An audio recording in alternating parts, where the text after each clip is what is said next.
वृंदारण्ये स्वकर रचिताश्चर्य सत्पुष्पवाट्याम नाना पुष्पाद्भुत रचित सन्मंडपे सत्पथेन स्वास्तीर्णाम्भोरुह मृदुदलेनाभि सार्यासुराधाम क्रीडन् कृष्णोऽवतु स भवतो जुष्टवर्तमोपहारम् श्री वृंदावन कुंज पुष्प शयने वृंदावनाधीश्वरी संगाभंगुर काम रंग मधुरो वृंदावनैकोदयः वृंदारण्य विचित्र पुष्प विलसन मालादिवेशोज्ज्वलः श्री वृंदावन नागरो दिशतु मे वृंदावने सद्रतिम। श्रीपाद प्रबोधानंद जी कहे कि आज प्रिया प्रीतम स्वयं अपने कर कमल से सैया की रचना की है।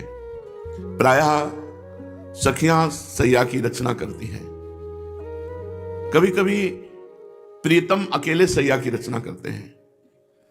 देखत नव निकुंज सुनि सजनी लागत है अति चारु माधविका केतकी लतालय रच्यो मदन आगारु शरद मास राकानिश शीतल मंद सुगंध समीर परिमल लुब्ध मधुव्रत विथिकित नदत कोकिलाकीर तो बहुविध रंग मृदुल किसलय दल निर्मित पिय सखी सेज। इस पद में आता है कि बहुत से रंग बिरंगे पुष्पों के पराग और उनके दलों को लेकर और नवीन नवीन कोपलों को लेकर स्वयं प्रीतम सैया की रचना करते हैं। बहुविध रंग मृदुल किसलय दल निर्मित पिय सखी सेज। कैसा सुंदर शोभा है। देखत नव निकुंज सुन सजनी, देखो सखी देखो इस नवीन निकुंज को देखो, क्योंकि हमारे प्रिया प्रीतम का सब कुछ प्रतिपल नवीन होता है। जिस कुंज में पधारे वो कुंज ना पहले थी ना आगे रहेगी। नवीन कुंज, नवीन वृंदावन, नवीन पोशाक, नवीन खगमृग पशु पंछी और नवीन क्रीड़ा, और इनका प्रेम भी नवीन।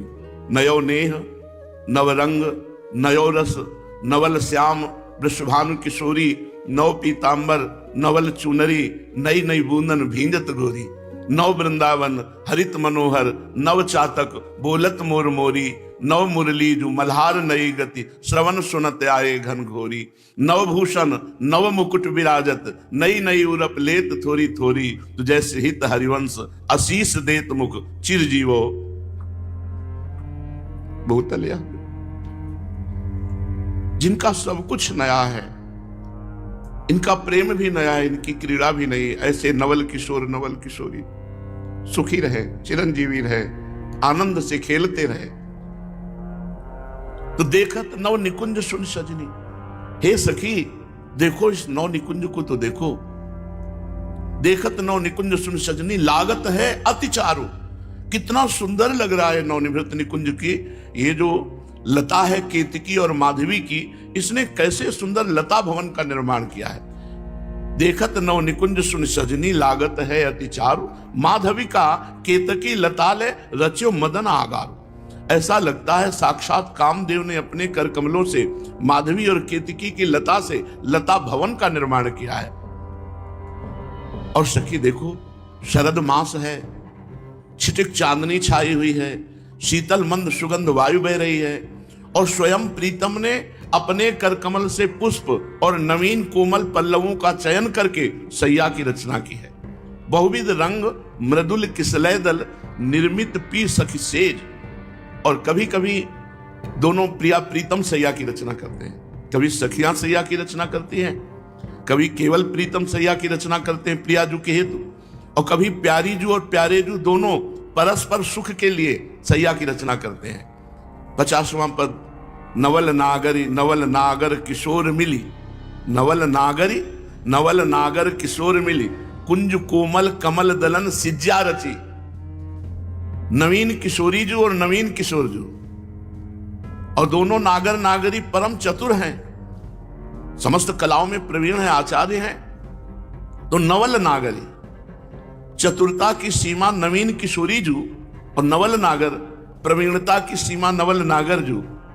बड़ी नागरता से सैया की रचना कर रहे हैं, बड़ी प्रवीणता से सैया की रचना कर रहे हैं। स्वर्णिम कमल लेकर के श्री लालजू और नील कमल लेकर श्री लाडलीजू सैया की रचना कर रहे हैं। नवल नागर किशोर मिली, कुंज कोमल कमल दलन सिज्जा रची। और सैया रचकर ये दोनों युगल सरकार उस पर विराजमान होते हैं। हास परिहास विविध प्रकार के प्रेम रंग की क्रीड़ाएं होती हैं, जिनका कुंज रंध्रों से सखियां अवलोकन करती हैं। त्रपितम नमानत नयन कुंज रंध अवलोकितन, यह सुख कहत बने न, यह जो कृपा हरिवंश की। हरिवंश कृपा से रसमयी स्थिति प्राप्त, भाव देह को प्राप्त सखी भावापन्न महापुरुष कुंज रंध्रों से इस सुख को देख रहे हैं। त्रपित न मानत नयन कुंज रंध अवलोकितन, यह सुख कहत बनयन, यह जो कृपा हरिवंश की। सैया पर विराजमान होकर के मिथुन हास परिहास परायण, पीक कपोल कमल पर झोरी, गौर श्याम भुज कलह मनोहर। ये जो सुख है, जब ललितादि सखियां देखती हैं तो इतने महापुरुष हैं कि प्रियाजू के प्रेम को श्री लालजू सह नहीं पाते, मूर्छित होने की स्थिति आ जाती। लालजू की आसक्ति को प्रियाजू देखकर विकल हो जाती है और प्रियालाल दोनों के प्रेम को सखियां सहकर उनकी सेवा में रहती हैं। ऐसी महामहिम सखियों की भी आंखों में आंसू आ जाते हैं, गला अवरुद्ध हो जाता है। जैसे हरिवंश रसिक ललितादिक लता भवन रंध्रन अवलोकत, अनुपम सुख भर भरित विवश आंसू आनंद वारी कंठ दृग रोकत। ऐसे महासुख को श्रीपाद प्रबोधानंद जी देख रहे। वृंदारण्य स्वकर रचिताश्चर्यम सत्पुष्प वाट्याम, बड़ी मनोहर पुष्पों के गुच्छों से खिली हुई लताओं और वृक्षों की कुंज है, जिनमें लता भवन के नीचे स्वरचित स्वयं प्रिया प्रीतम ने रचना की है।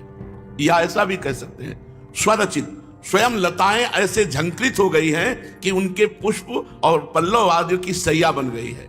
स्वरचित और स्वकर रचित, कहीं कहीं लताओं के द्वारा सैया की रचना हुई। लताएं ऐसे कंपायमान हो गई, प्रिया प्रीतम को आते देखकर ढेर सारे पुष्पों की गादी बन गई और उन्हीं पर दोनों युगल सरकार बैठकर खेल रहे। और कहीं स्वकर रचित, कहीं प्रिया प्रीतम अपने कर कमल से सैया की रचना करते हैं। सत्पुष्प वाट्याम, बहुत ही सुंदर पुष्प वाटिका है, कुंज भवन है। श्री वृंदावन कुंज पुष्प शयने वृंदावनाधीश्वरी, श्री वृंदावन के उस पुष्प वाट्याम में बनी हुई पुष्पों की स्वकर रचित सैया पर वृंदावनाधीश्वरी पहले विराजमान हुई महारानी जी। फिर संगा भंगुर काम रंग मधुरो वृंदावनी को दया, फिर संग में कोटि कोटि कामों के मान का मर्दन करने वाले श्री लालजू महाराज, और अद्भुत प्रेम माधुरी की क्रीड़ा प्रकाशित हो रही है। वृंदारण्य विचित्र पुष्प विलसन मालादि वेशोज्वला, श्री युगल सरकार जो पुष्प सैया में पुष्प वाटिका के मध्य में विराजमान है, वो सुंदर सुंदर पुष्पों के विचित्र आभूषण धारण किए हैं। चंद्रिका, मुकुट, कंठहार, बाजूबंद, कंकड़, ये सब पुष्प की कलियों के हैं। और बड़ा सुंदर पुष्पों की वैजंती माला जो चरणों तक लटक रही है, ऐसे धारण किए हुए है। स्वस्त्रीणाम भोरुह मृदुदले नाभिशय्यांशु राधाम, क्रीडन कृष्णोवत सभवत जुष्ट वर्तमोपहारम। कोमल कोमल कमल पराग बिछा हुआ है पथ पे, क्योंकि अति सुकुमारी लाडली पी किशोर सुकुमार, गलवैया दिए हुए चल रहे।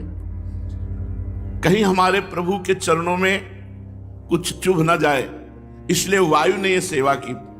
पहले वायु ने पुष्पों का पराग बिछा दिया, सुगंधित पराग लेकर के वायु मार्ग में, उस पराग की गादी पर हमारे युगल सरकार चलते चलते कभी लालजू को लगता है कि पराग न चुभ जाए, तो प्रियाजू के श्री चरणों को पीतांबर से ऐसे साफ करते हैं। बिहरत कुसुम पराग लगत जब पीत वसन लय झारत, और इतने महामहिम गोरे चरणारविंद हैं कि रहा नहीं जाता लालजू को अपना मस्तक प्रियाजू के चरणों में पधराते हैं। बिहरत कुसुम पराग लगत जब पीत वसन लय झारत, लुठत मयूर चंद्रिका तिंतर अद्भुत छवि निहारत। क्रीडन कृष्णोवत सुभवत जुष्ट वर्तमोपहारम, श्री कृष्ण और श्री किशोरी जी उस पर क्रीड़ा कर रही हैं। अब एक सखी पान की बीड़ी लेकर आती है, प्रियाजू अपने कर कमल से प्यारे जू को पकाती है। प्यारे जो अपने कर कमल से प्रियाजू को पाती है। फिर वही पान का प्रसाद सखियों को वितरित होता है। दासी वत्सला करे राधा अपनी समस्त सखियों को। प्रभु का एक पान ही अनंत सखियों के मुख में पहुंच जाएगा।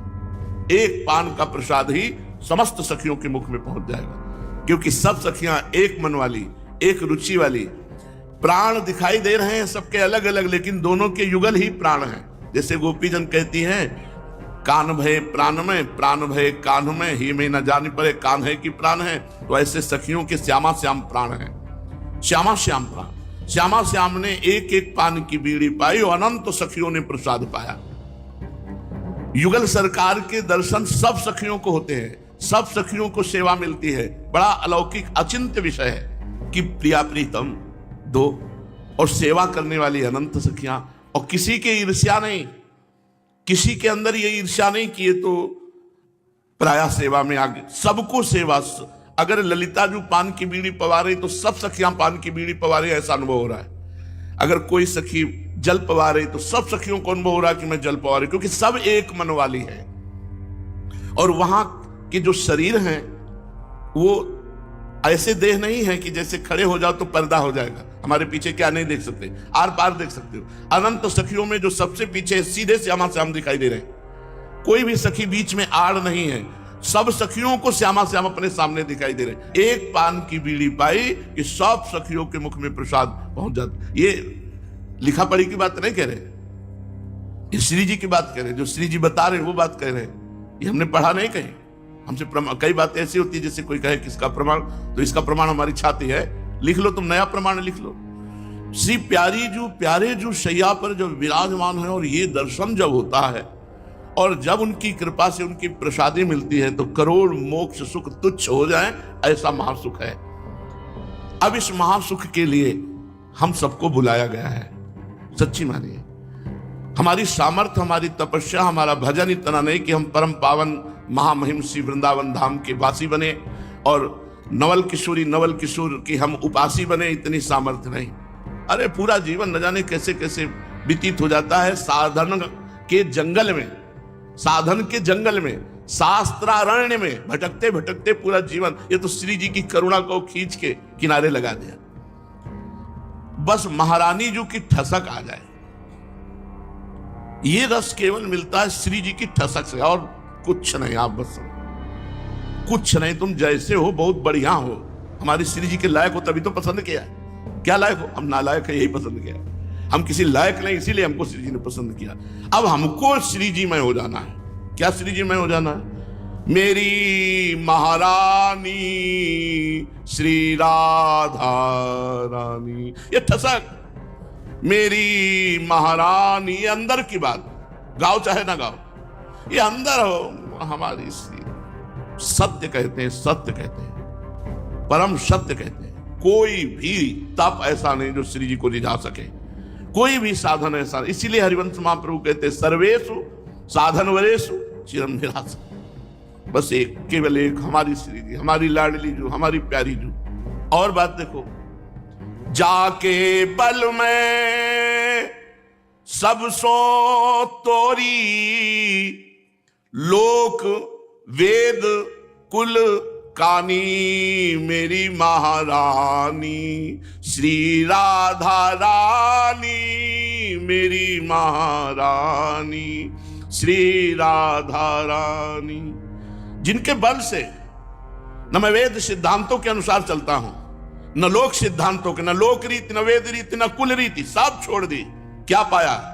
प्रीति रीति, रस रीति, नित्य विहार रस की रीति पा गए। प्रीति, जो प्रीति मार्ग है वो वेद के ऊपर चलने वाला है। वेदान्न संन्यस्तिस्सा केवलम अवच्छिन्न अनुरागम लभते, देवर्षि नारद। अबे है कौन महारानी जी? तो बोले लाल बिहारी को प्राण जीवन धन। ये लाल बिहारी कौन है? बोले ध्येयम सदा परिभवग्नम अभीष्ट दोहम, तीर्थास्पदम शिविरंचि नुतम शरण्यम, भृत्यार्तिहम प्रणतपाल भवाब्दिपोतम, वंदे महापुरुष ते चरणारविंदम। ये लाल बिहारी है। लाल बिहारी को प्राण जीवन धन, वारी पियत नित पानी, मेरी महारानी श्री राधा रानी, मेरी महारानी श्री राधा रानी। लाल बिहारी जी को ये जीवन सर्वस्व प्राण धन मेरी महारानी जो हैं, और बिहारी जी जलवार करके पीते हैं, और ये अपने शरणागतों को कितना प्यार करते हैं। तो भगवत रसिक सहायक सब दिन इसलिए हो सकता है किसी दिन हमसे साधन भजन ना बने, हो सकता है आपकी विचित्र माया है मुझे ऐसी जगह घसीट के डाल दे कि मैं आपका सुमिरन न कर पाऊं, ऐसी स्थिति हो जाए। हमारी स्वामिनी जी नहीं छोड़ती, हमारी स्वामिनी जी का स्वभाव है। हम लोग बच्चे अभी समझते नहीं। जैसे हम कहें कि हम दुर्गुणी तो छोड़ दो, मुझे सड़ने दो, मुझे मरने दो, तुम क्यों चिंता करते हो हमारी। वो नहीं छोड़, हम कहें भी कि छोड़ दो मुझे, मैं आपके लायक नहीं, छोड़ दो मुझे। उनका स्वभाव है, उनका स्वभाव एक बार जिसे स्वीकार कर लिया उसे कभी छोड़ते नहीं। इसीलिए भगवत रसिक सहायक सब दिन श्री जी की सहायता है हमारे साथ, श्री जी की कृपा शक्ति हमारे साथ है। सर्वोपरि सुखदानी मेरी महारानी श्री राधा रानी, मेरी महारानी श्री राधा रानी। पर ये ठसक कैसे आएगी? ये आएगी हरिवंश कृपा से, ये हरिवंश कृपा से आएगी। सवै अंग गुणहीन हो ताको यतन न कोई, एक किशोरी कृपा ते जो कछ होए सो होई, सो कृपा ते सुलभ नहीं ताको कौन उपाव, चरण शरण हरिवंश की सहजय बने बनाओ। जब तक हिताचार्य महाप्रभु हरिवंश चंद्र जी की शरण नहीं होगे तब तक कर्म बंधन नहीं कटेंगे, और कर्म बंधन कटे बिना संसारी भगवत प्रेम नहीं होगा, और भगवत प्रेम आए बिना श्री लाडली लाल की नित्य विहार रस की कहीं कोई गुंजाइश नहीं। ये केवल प्रेम से ही है। इसे हित मार्ग कहते हैं, प्रेम मार्ग कहते हैं। दूसरी बात प्रबोधानंद जी कह रहे हैं कि प्रपंच से हटो, वृंदावन आओ, सत्संग सुनो, प्यारे जू की शरण में हो, और अपने जीवन को सार्थक कर लो। जीवन की सार्थकता है भजन, प्रेम, तत्वबोध। अगर ये नहीं तो फिर जीवन किस कार्य का। पूज्यपाद शिवड़िया बाबा जी महाराज, महापुरुषों के वचन सतमार्ग के आए हुए बाधाओं को हटाने में बड़े समर्थ होते हैं। हम महापुरुषों के वचनों को सुने, श्रद्धा विश्वास के साथ आचरण में उतारे तो बहुत मंगल हो जाए। जब कोई संत महात्माओं के वचनों पर श्रद्धा करता है तो उसे सत्कर्मों में प्रीति होती है और असत कर्मों से घृणा होने लगती है। जब कोई संत महात्मा शास्त्र के वचनों पर श्रद्धा करता है तो सत्कर्मों में प्रीति होती है, अच्छे कर्मों में, और असत बुरे कर्मों से घृणा होने लगती है। यही जीवन का उत्थान है। और सत्कर्मों का परिचय न होना, गंदे आचरणों में लगना, यही पतन है। संसार में प्रेम होना मोह कहा जाता है, और गुरुजनों में, श्री भगवान में ये प्रेम कहा जाता है। जो संसार की आसक्ति है ये नारकी गतियां देती है, और जो पूज्य जनों की आसक्ति है, गुरुजनों की आसक्ति है, श्री भगवान की आसक्ति है, ये मोक्ष का खुला हुआ द्वार है। जितना पाप वाणी से होता है उतना और किसी से पाप नहीं होता। वाणी मनुष्य का बहुत बड़ा खजाना है। वाणी दूषित होने से मन दूषित हो जाता है, मन दूषित होने से ब्रह्मचर्य दूषित हो जाता है, सब दूषित हो जाता है। इसलिए साधक को चाहिए, चाहे वो गृहस्थ साधक हो या विरक्त साधक, वाणी का ब्रह्मचर्य अवश्य धारण करे। वाणी का ब्रह्मचर्य अर्थात मौन। मौन का तात्पर्य मन का संकल्प विकल्प रहित हो जाना। केवल वाणी से ही नहीं होगा, मन का भी निसंकल्पित हो जाना। जब हम वाणी से बहुत सोच समझ कर बोलते हैं, या भगवत चर्चा बोलते हैं, या नाम कीर्तन, नाम जप और अन्य समय मौन, तो इसका प्रभाव मन पर पड़ता है। मन फिर गंदे संकल्प करना बंद कर देता है। तब सच्चा मौन माना जाता है। मन का संकल्प विकल्प रहित हो जाना सच्चा मौन है। वाणी के दोष से बड़े पुण्य नष्ट होते हैं। जैसे आपने खूब साधन, पुण्य, तीर्थाटन, दान, नाम जप ये सब कर रहे और आपने एक वैष्णव की निंदा कर दी, वो किए सुकृत सब जन्म के क्षण में डाले खोए, क्षण में तुमने सब खो डाला केवल वाणी के अपराध से। भक्तन के अपराध से डरपत रहो। वाणी के दोष से ज्यादा पतन पाया जाता है। अधिक मात्रा में पतन पाप कर्म वाणी से होते हैं। चुगली कर देना, निंदा कर देना, परदोष वर्णन कर देना, किसी के दिल दुखाने वाली बात कह देना। हमें लगता है मित भाषण का पहले अभ्यास करें। मित भाषण थोड़ा बोलने का, आवश्यक है तो बोले, नहीं तो मौन। इससे बहुत जल्दी कल्याण मार्ग पुष्ट हो जाएगा। संयम में रहने के लिए इन 8 नियमों का पालन करो। पहला, संत पुरुषों का संग करो। संग पुरुषों का, यो महानुभावों सेवते, संत पुरुषों का संग करो। दूसरा, सांसारिक पुरुषों के पास बैठकर सांसारिक चर्चा मत करो। दोनों काम त्यागो, उनके समीप बैठना और उनकी चर्चा करना। सांसारिक पुरुषों के संग बैठने से, सांसारिक चर्चा करने से भगवत लीला कथा में कभी रुचि नहीं होगी। तीसरा, किसी के भले तुम्हें दोष दिखाई दे रहे लेकिन निंदा न करो। देखो कितनी ऊंची महापुरुषों की भावना होती है। गोस्वामी तुलसीदास जी चित्रकूट में विचरण कर रहे थे, कोई ऐसी साष्टांग दंडवत की, मेरे सियाराम जी महाराज हास्य विनोद कर रहे हैं, मेरे सियाराम जी महाराज विनोद, और साष्टांग प्रणाम करके। भक्तों का एक अलग दर्शन होता है। तो हमें संत पुरुषों का संग करना है, क्योंकि उनके संग से हमें वो दृष्टि प्राप्त होती है। सांसारिक पुरुषों के पास नहीं बैठना, ना उनकी चर्चा करना, और किसी के भी दोष दर्शन करके उसकी निंदा नहीं करना। दोष दर्शन भी हो रहा हो तो हमको भगवत भाव रखना है। हमारे प्रभु की ये तमोगुणी लीला है, ये रजोगुणी लीला है, ये सतोगुणी लीला है।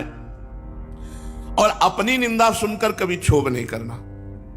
हमारी अपनी निंदा हो, प्रसन्न रहना चाहिए। भगवान बिल्कुल बैलेंस बना के चलते हैं। जैसे ज्यादा गरिष्ठ पदार्थ पालो तो फिर कोई चूरण भी पाना चाहिए जिससे वो पच जाएगा, नहीं तो फिर अपच हो जाएगा। तो जब 100 लोग प्रणाम करते हैं तो 2 लोगों से कटु व्यवहार कराते हैं, जिससे पता चले कि ये चूर्ण जो है तुम्हारे सम्मान रूपी गरिष्ठ पदार्थों को पचा देगा। साधु, साधक, उपासक, भक्त ये बात समझ ले कि देहाभिमान गलित होना ही साधना का फल है। हमारे प्रभु बीच बीच में डाल करके सम्मान रूपी जहर देखते रहेंगे कि कितना देहाभिमान उठा है, और अगर थोड़ा भी उठा, जहर डाल करके देखा कि मरा कि नहीं मरा, ये जहर है सम्मान। सम्मान रूपी जहर, सम्मानम कल्याति घोर गरलम, ये गरल माने जहर डाल के देखा, मरा कि नहीं अभिमान, बोले नहीं अभी तो फान उठा रहा है, तो फिर वो अपमान रूपी अमृत डाल करके उसको ठीक करते। सम्मानम कल्याति घोर गरलम, नीचापमानम सुधा, नीच पुरुषों द्वारा अपमान करा करके वो अमृत फल देते हैं। देखते हैं, देखो इस मार्ग में चलोगे पिटाई होगी, पक्का होगी। कुम्हार अपनी मटकी को ठीक करने के लिए नीचे हाथ लगाता है, ऊपर पीटता रहता है, और उसको बिल्कुल सुडौल बना करके फिर आवे में तपा करके फिर बाजार में बेचता है। बड़े बड़ों की पिटाई की, बड़े सिद्धों की पिटाई करवाते हैं प्रभु। जब देख लेते हैं पिटा करके कि अब कोई विरोध नहीं, कोई हमसे प्रश्न नहीं, कोई शिकवा शिकायत नहीं, तो बिस्तर सब जग विमल की रति साधु संगति ना डरे, विस्तार कर देते हैं। इसलिए अपनी निंदा, उसे कभी कभी उत्साह रखना चाहिए कि कभी कोई हमें गाली दे, कभी कोई हमारा अपमान करे तो हम देखें तो कि हमें कैसा लगता है। ऐसा होना चाहिए। अपने लोगों को तो प्रसाद कई बार मिल चुका है, गंगा किनारे भ्रमण करते हुए कैसे बड़े बड़े विचित्र रूप में भगवान, अरे तो क्या समझते हो, ये परमार्थ का मार्ग ऐसा नहीं, बहुत कठिन मार्ग है। आप धाम में है, किले के अंदर है, सुरक्षित है, बहुत सहित सहित बाढ़ है, भगत गृह तनु गुरु हितगार। सिद्ध माधो दास बाबा जगन्नाथपुरी में, ठाकुर जी ने कहा बाबा राजा के बगीचे के कटहल बहुत सुगंध मारते हैं, हमको अब सहा नहीं जाता, आज हम पाएंगे। तो बोले जय जय, सुबह हम जाकर प्रार्थना करेंगे तो पूरे बगीचे के कटहल आपके सेवा में आ जाएंगे। जगन्नाथ जी से कहा ऐसे आनंद नहीं आता। कैसे आनंद आता है? चोर चोर करके खेला जाए और फिर पाया जाए। बोले माखन चोरी की आदत आपकी बचपन में थी, अब यहाँ जगन्नाथपुरी में कटहल चोरी की आदत डलवाओगे? अरे बोले चलते हैं बाबा।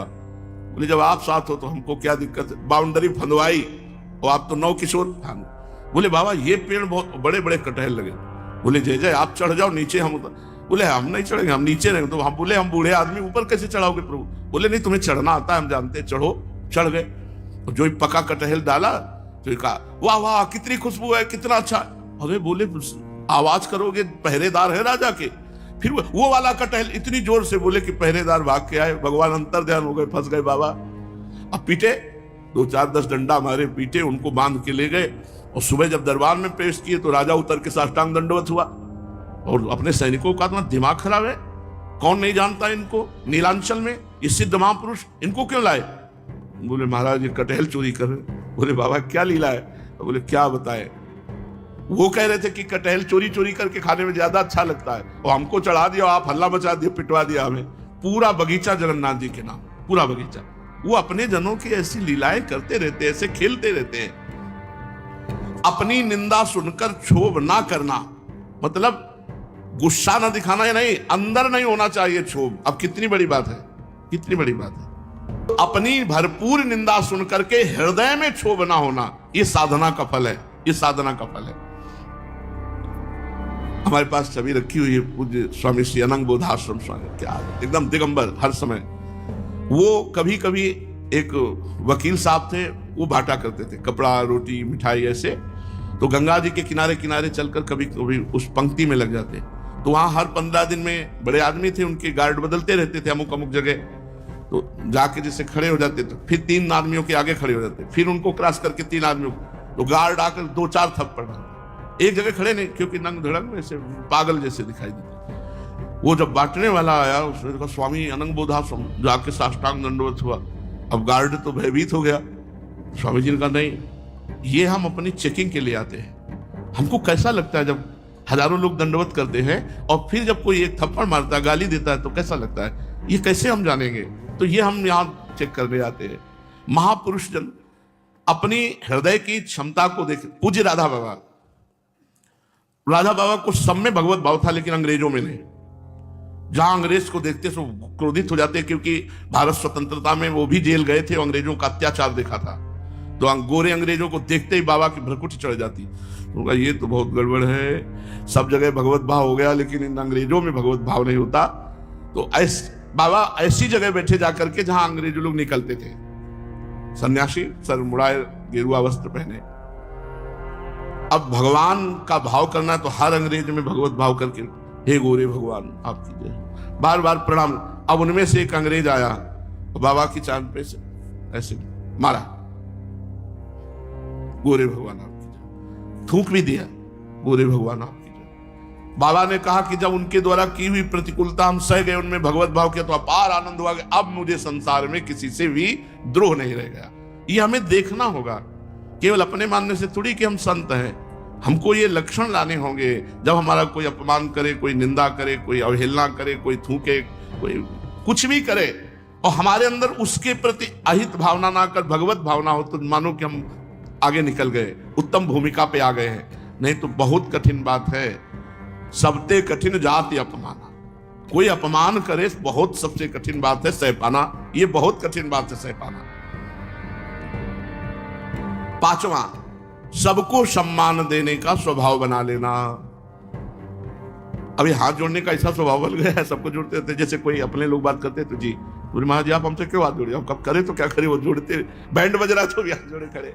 वो एक स्वभाव बन गया ना जोड़ते जोड़ते। तो जैसे किसी से भी बात करो तो ऐसी बात होती, जी महाराज जी आप किसके हाथ जोड़ रहे हो, किससे, हम कहा वो स्वभाव बन गया है। यह स्वभाव बन जाए, सबहि मान प्रद आप अमानी। अपने में सम्मान लेने की भावना ना होकर दूसरों को सम्मान देना। दूसरों को सम्मान देना तभी हो सकता है जब भगवत भाव होगा। नहीं बहुत कठिन है, बहुत कठिन है। बड़े विचित्र विचित्र भगवान और रूप रख के आते हैं। एक आए थे बस क्यों के आगे कुछ है नहीं, ये ब्रह्म क्यों, ये क्यों, ये क्यों, ये क्यों। तो भैया क्यों को कहीं रोकोगे, ये क्यों चलता रहेगा। हम कहा बोले माथे पे प्रश्नवाचक चिन्ह लगवा लो, तिलक की जगह प्रश्नवाचक चिन्ह कि हम जहां पहुंचेंगे केवल प्रश्न ही प्रश्न होते रहेंगे। बड़े विचित्र लोग भगवान रूप रख के आते हैं और सब में भगवत भाव, हृदय जलने ना पावे, उसके प्रति घृणा ना होने पावे, भगवान ऐसे रूप रख के आते हैं। हमें चिंतन में रखना है सर्वदृष्टि ब्रह्ममयी, लेकिन ऐसा नहीं है। पुत्र के प्रति पुत्र जैसा व्यवहार, मां के प्रति मां जैसा व्यवहार, अलग अलग व्यवहार। एकमात्र मेरे सच्चिदानंद प्रभु एवं पुरुष बने हो, स्त्री बने हो, कोई ये आज से थोड़ी पढ़ाई चल रही है, बहुत समय से चले। बहु नाम जन्मनावंते ज्ञानवान माम प्रपद्यते, पर भगवान ने समवर्तिना नहीं कहा, समदर्शिना कहा है। एक जैसा व्यवहार नहीं हो सकता, कहीं भी नहीं हो। और जो करता है तो मूर्ख है, पागल है, उसको ज्ञान नहीं है। जिसके साथ जहां जैसा व्यवहार करना वैसे ही करना है, लेकिन सब में एक प्रभु है, यही बात ध्यान रखनी है। आप व्यवहार ऐसा नहीं कर सकते। देखो, स्त्री पुरुष शरीर हैं, सब में प्रभु एक ही बैठे हैं, लेकिन मर्यादा है। तो सब ही मान प्रद आप अमान, सबको सम्मान दो, अमानी रह करके। आगे लिखा हुआ है सदाचार युक्त व्यवहार रखो जीवन भर। ये नहीं कि सिद्ध हो गए तो मनमानी आचरण, जीवन भर सदाचार का पालन करते हो। सदाचार कभी ना छोड़े, इसे ही सदाचार कहते हैं। लोक व्यवहार की मर्यादा को उसी तरह चलाए जैसे एक संसारिक पुरुष चलाता है। सिद्ध हो जाने पर भी लोक व्यवहार की मर्यादा को ना तोड़े। जहां जैसा व्यवहार चाहिए ठीक शास्त्रीय वर्ताव वैसा करे, कभी स्वतंत्रता ना दिखावे। प्रतिष्ठा कभी पसंद नहीं आनी चाहिए। प्रतिष्ठा, यश, कीर्ति, ये इसका कोई महत्व। अभी मर जाओ 4 दिन बाद खत्म। प्रतिष्ठा होने पर साधक को दुख का अनुभव करना चाहिए। ये परमार्थ की सावधानी के लिए पूज्य पादुड़िया बाबा जी ने इन बातें बताई। इनका मनन करो और अपने आचरण में उतारो। श्रीमद् भागवत महापुराण। भगवान श्री कृष्णचंद्र जी ने मुचकुंद की दृष्टि से काल यवन का उद्धार कराया। महाभागवत मुचकुंद जी को दर्शन दिए, फिर कहा तुम्हारे द्वारा काफी जीवों की हिंसा हुई है युद्ध में, शिकार आदि खेलने में, इसलिए तुम्हें एक जन्म और लेना पड़ेगा। अब तुम्हारा जन्म ब्राह्मण के कुल में होगा और तुम महान भागवत बनोगे, फिर मुझे प्राप्त होगे। जो मुचकुंद जी महाराज नरसिंह मेहता जी के रूप में प्रकट हुए। श्री सुखदेव जी कहते हैं, प्यारे परीक्षित, भगवान श्री कृष्णचंद्र जी इस प्रकार इक्ष्वाकु नंदन राजा मुचकुंद पर अनुग्रह किया। महाराज मुचकुंद ने भगवान की परिक्रमा की, उन्हें नमस्कार किया, गुफा से बाहर निकले। तो जब सोने गए थे तो जो दृश्य था सब बदल चुका था। देखा कि मनुष्य और वृक्ष और लताएं सब छोटी छोटी होने लगी। अब आप समझ लीजिए कि उस समय की बात उन्होंने इसी को देख के जान लिया कि कलयुग आ गया। वृक्ष, वनस्पति, मनुष्य, इनके आकार छोटे छोटे होने लगे, मतलब उनके समय से। तब उन्होंने अनुमान लगाया कि अब कलयुग आने वाला है, या कलयुग आ गया या आने वाला है। अनुमान लगाया, अभी आया तो नहीं था, क्योंकि भगवान श्री कृष्ण के अंतर्धान होने के बाद कलयुग का पदार्पण हुआ। महाराजा मुचकुंद तपस्या, श्रद्धा, धैर्य, अनासक्ति एवं संशय संदेह से मुक्त महापुरुष थे। वो गंधमादन पर्वत पर गए और वहां जो भगवान द्वारिकाधीश श्री कृष्ण का रूप देखा था उसी के ध्यान में तन्मय हो गए। भगवान नर नारायण के नित्य निवास स्थान बद्रिकाश्रम में गए। वहां गर्मी सर्दी द्वंद्व सहते हुए भगवान की आराधना की। भगवान के चिंतन में डूबे हुए पुरुष को नया जन्म लेना पड़े ऐसा, लेकिन भगवान इनके द्वारा जगत का मंगल कराना चाहते हैं। नरसिंह मेहता जी के रूप में प्रकट होकर महान भक्ति का प्रकाश किया। अब इधर भगवान मुचकुंद जी को दर्शन देके गुफा से मथुरापुरी लौट आए। काल यवन मारा गया था, लेकिन काल यवन की सेना ने घेर रखा था। अब भगवान ने म्लेच्छों की सेना का संपूर्ण संहार सुदर्शन चक्र से किया और सब वैभव उनका छीनकर द्वारिकापुरी चले आए। जिस समय भगवान श्री कृष्ण के आज्ञानुसार बड़ी बड़ी गाड़ियों पर म्लेच्छों का धन छीन कर लिया और वो ले जा रहे थे, उसी समय आधम का जरासंध 18वीं बार 23 अक्षौणी सेना लेकर परीक्षित सेना का प्रबल वेग देखकर भगवान श्री कृष्ण और बलराम एक दूसरे से इशारा किए, भागो। क्यों? क्योंकि ब्राह्मण अनुष्ठान कर रहे हैं। जरासंध ने ब्राह्मणों से कहा था, इस बार यदि श्री कृष्ण नहीं हारे तो आपको देख लो, पूरा जो कहते हो वो सब देता हूं, अनुष्ठान करते हो, मुंह मांगी वस्तुएं पाते हो, अगर नहीं हुआ तो बड़ा मंगल होगा। तो ब्राह्मण सब डर गए थे, भगवान से प्रार्थना की, नमो ब्रह्मणे देवाय। तो जे भी जरासंध को देखा तो भगवान श्री कृष्ण ने बलराम जी से इशारा किया, भाग चलो पीठ दिखा के, अपनो परण विसार भगत को पूरो परण निभाऊं, जाचक जाचू कहे तो बेचे से बिक जाऊं। भगवान अपने नमो ब्रह्मणे देवाय नाम की रक्षा के लिए दोबारा भागे।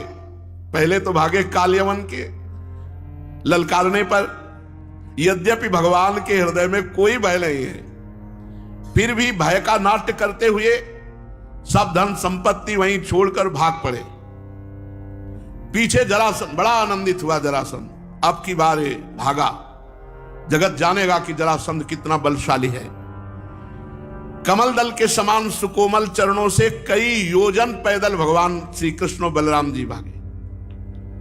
महाबली मगधराज जरासंध ने देखा कि श्री कृष्ण बलराम भाग रहे, तो हंसने लगा और रथ से पीछा किया। उसे भगवान श्री कृष्ण और बलराम के ईश्वर प्रभावादि का ज्ञान न था। अब भगवान श्री कृष्ण बलराम उसके देखते देखते प्रवर्षण पर्वत पर चढ़ गए। उसने देखा श्री कृष्ण बलराम प्रवर्षण पर्वत पर चढ़े। जरासंध ने देखा इस पहाड़ में छिप गए, बहुत खोजवाया लेकिन पता नहीं चला, तो चारों तरफ से पहाड़ में आग लगा दी और वहीं रुका रहा। और जब देखा कि पूरा पहाड़ भस्म हो गया, तो मतलब श्री कृष्ण बलराम पधार गए। लेकिन ऐसा नहीं हुआ।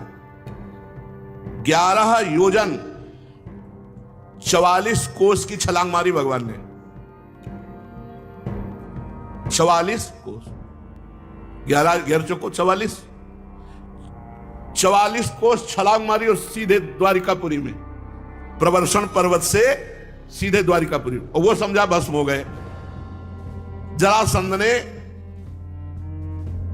झूठ मूठ मान लिया कि श्री कृष्ण बलराम तो प्रवर्षण पर्वत की आग में जल गए और विजय का डंका बजाते हुए अपनी राजधानी को लौटाया। ब्राह्मणों को खूब पूजा दान पुण्य किया कि तुम्हारा अनुष्ठान सफल हुआ।